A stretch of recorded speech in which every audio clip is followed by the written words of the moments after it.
Bonjour, bienvenue sur Sudokanar. On va continuer à débriefer le round 2 du Grand Prix, qui a été organisé par la Serbie, avec une grille à laquelle je n'ai pas touché pendant le temps de l'épreuve, mais je l'ai regardée juste après, et je me suis dit que finalement c'était bien plus abordable que ce que je craignais.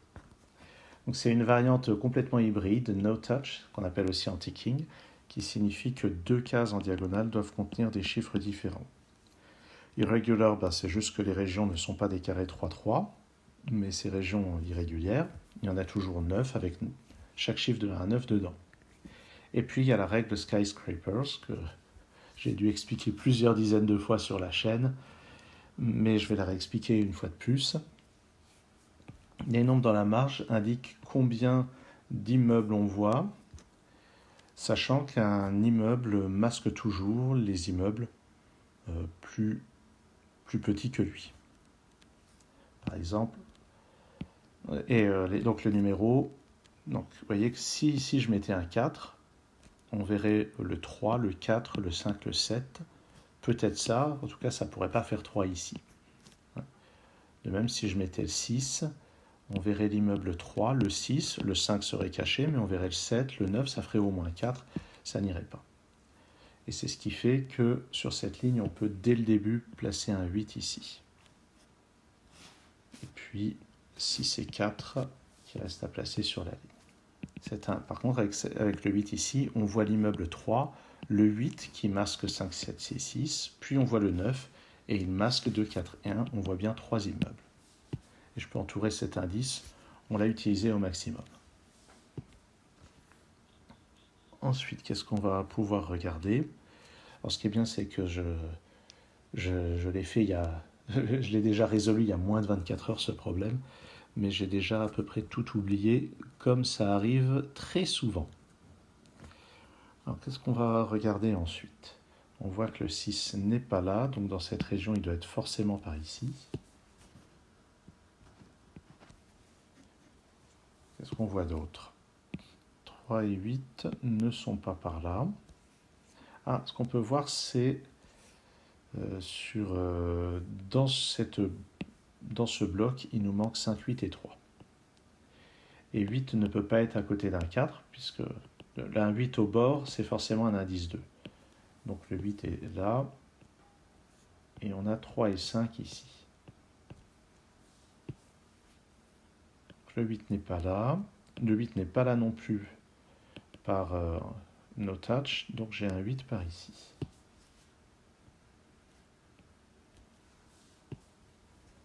Là-dedans, il me faut 4, 7 et 9. D'après le 4 qui est là, ça c'est 7 ou 9. Mais si je mettais 9, l'indice ici serait 2.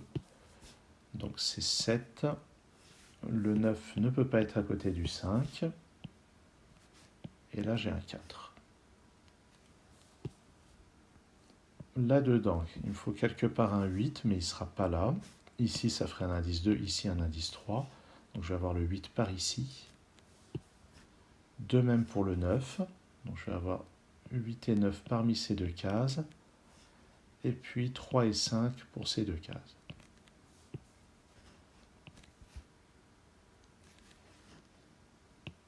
Et ce chiffre, est-ce que je peux dire quelque chose? C'est pas sûr. Par contre, le 6, on voit qu'il n'est pas là, ni là par no touch. Il ne peut pas être là parce que le 5 ne pourrait pas être réalisé. Donc sur cette ligne, le 6 est là.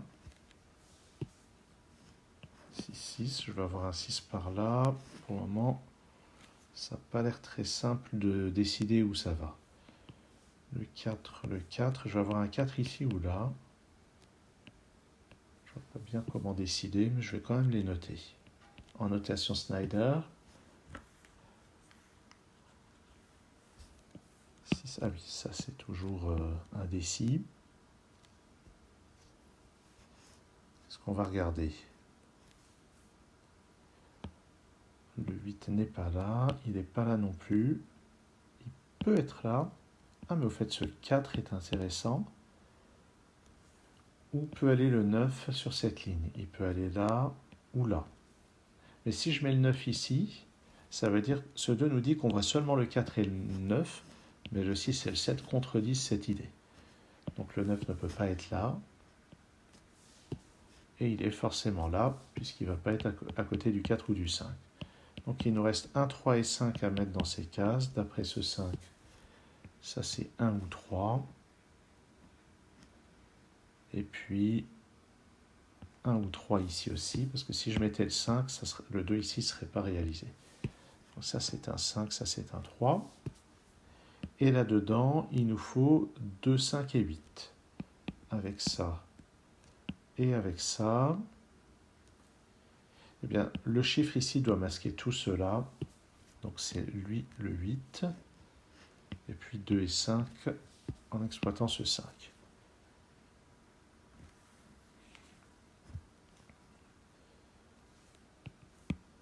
Où est-ce qu'on va regarder? Dans cette colonne, il me manque un 3, 5 et 8. Lui, c'est pas un 5, mais bof en fait. Le 7 n'est pas là. Il n'est pas là non plus. Il peut être là. Il n'est pas là. Ah non. Non, il ne peut pas être là. À cause de ce 4, le 7 ne peut pas être là. Mais il peut être là en intercalant le 6. Il peut être là. Et on doit se demander où va le 8 sur cette colonne. Il ne peut pas aller là à cause du 3. Il ne va pas là. Ni là, ni là, ni là. Donc il est là. Et maintenant, dans cette colonne, puisqu'on voit 3 immeubles, le chiffre placé ici masque tout cela, donc c'est le 7. Et il nous reste à placer 1, 3, 4 et 6 sur la colonne. Ici, ça n'est pas un 3, ici non plus. Donc là et là, c'est 1, 4, 6. Et là, je n'ai pas de contrainte. Je vais quand même noter 1, 4, 6 dans ces deux cases. On note que pour le moment, on ne sait rien du tout sur cette région. Regardons un peu les 7, parce qu'on en a placé beaucoup. Il doit y en avoir un dans cette région, mais il n'est pas là. Donc il doit être par ici. Et les indices chiffrés ne nous donnent pas grand-chose. On peut se demander où est le 9 dans cette colonne. On sait qu'il n'est pas là. Et il n'est pas là, évidemment. À cause du 5, il est au-delà de la 5e case, donc il va être par ici. Donc il est derrière le 8. Donc lui, c'est le 4e. Ça veut dire qu'on en voit 3 ici. On en voit déjà 2. Donc il y en a un là-dedans qui va être 6 ou 7 et l'autre qui va être plus petit. Ce qui veut dire que l'autre chiffre parmi 6 et 7 doit être là-dedans. Bon, pas super intéressant. Par contre, je commence à me dire, on peut regarder où va le 8 dans cette ligne, à cause de ce 3. Et à cause du 9 au bout, on sait que le 8 va être vu quelque part. Et à cause de ce 8, ça ne sera pas là, ni là, il est quelque part par là, le 8. Et ça veut dire que le chiffre qui est là est plus grand que ces 3-là. Donc il vaut au moins 4, mais ce n'est pas 4 ni 5, donc c'est 6 ou 7.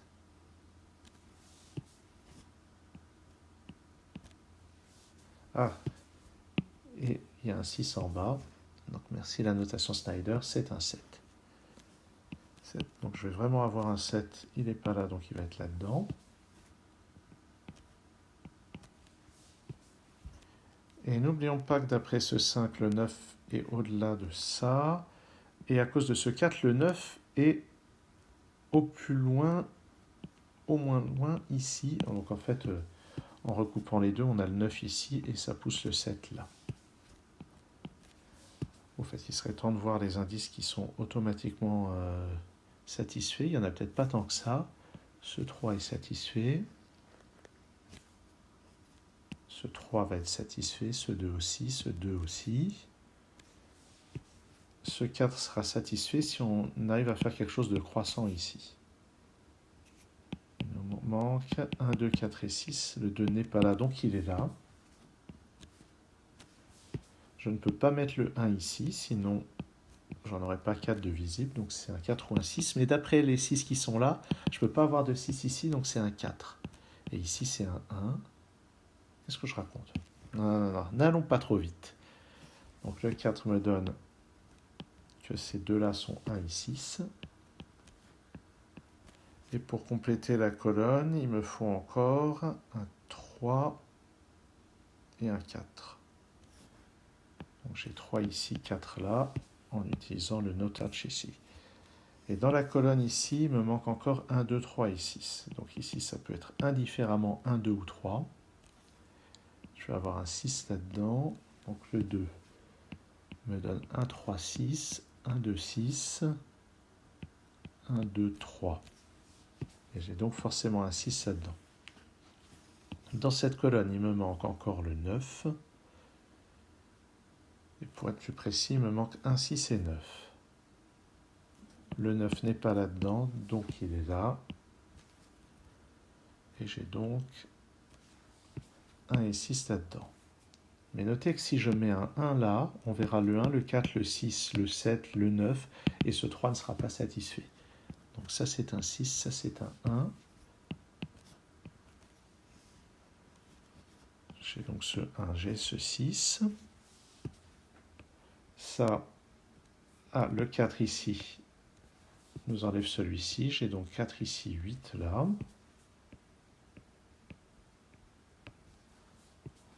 Là-dedans, 9 et 3. D'après ceux qui sont là-haut, c'est dans ce sens-là. J'entoure ce 3, on peut vérifier. On voit le 6, le 7 et le 9, ça marche.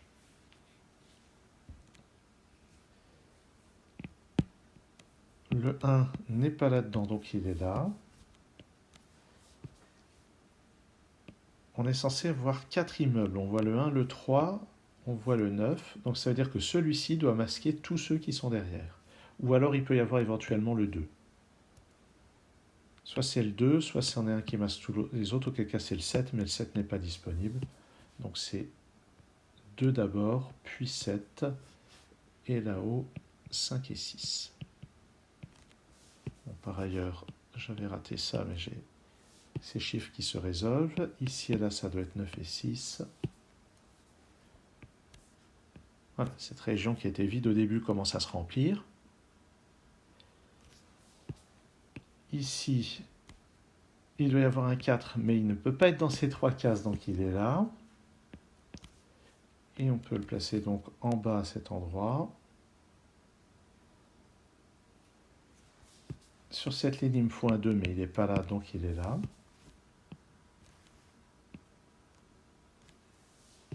Ensuite, ici, c'est 1, 5 et 8. Le 8 n'est pas là, donc je peux le placer ici.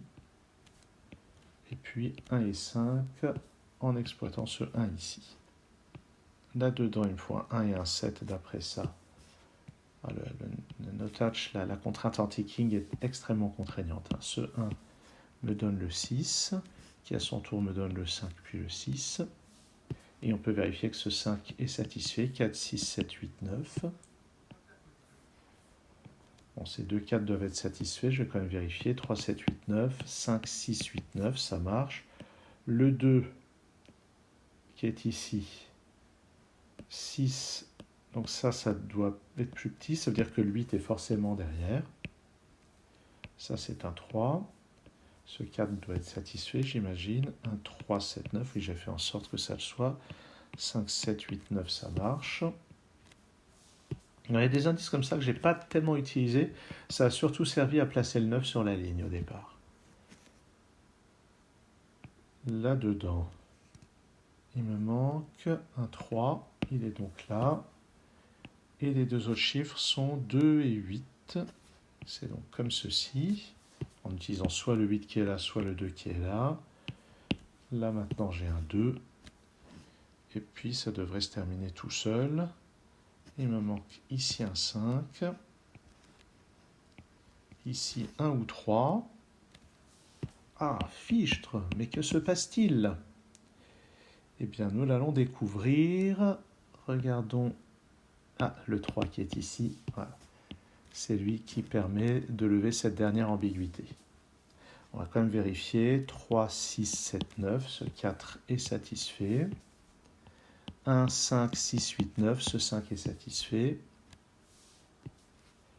5, 6, 7, 9. Ce 4 marche. 7, 8, 9. 2, 4, 7, 9. Ces deux derniers indices marchent aussi. Bon, si on regarde la vidéo, m'a pris autant de temps que le problème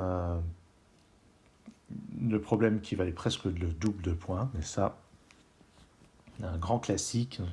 Toujours du mal à être convaincu par certaines répartitions de points. En tout cas, ce problème coulait bien plus naturellement que ce que je craignais. Surtout que j'ai en général très peur des irrégulaires. Mais bon, il était vraiment bien fait pour qu'on puisse s'en sortir.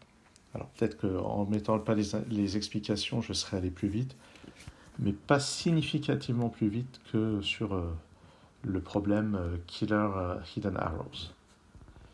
Merci d'avoir suivi cette vidéo et à très bientôt pour la suite du débriefing de ce Grand Prix sur Sudokanar.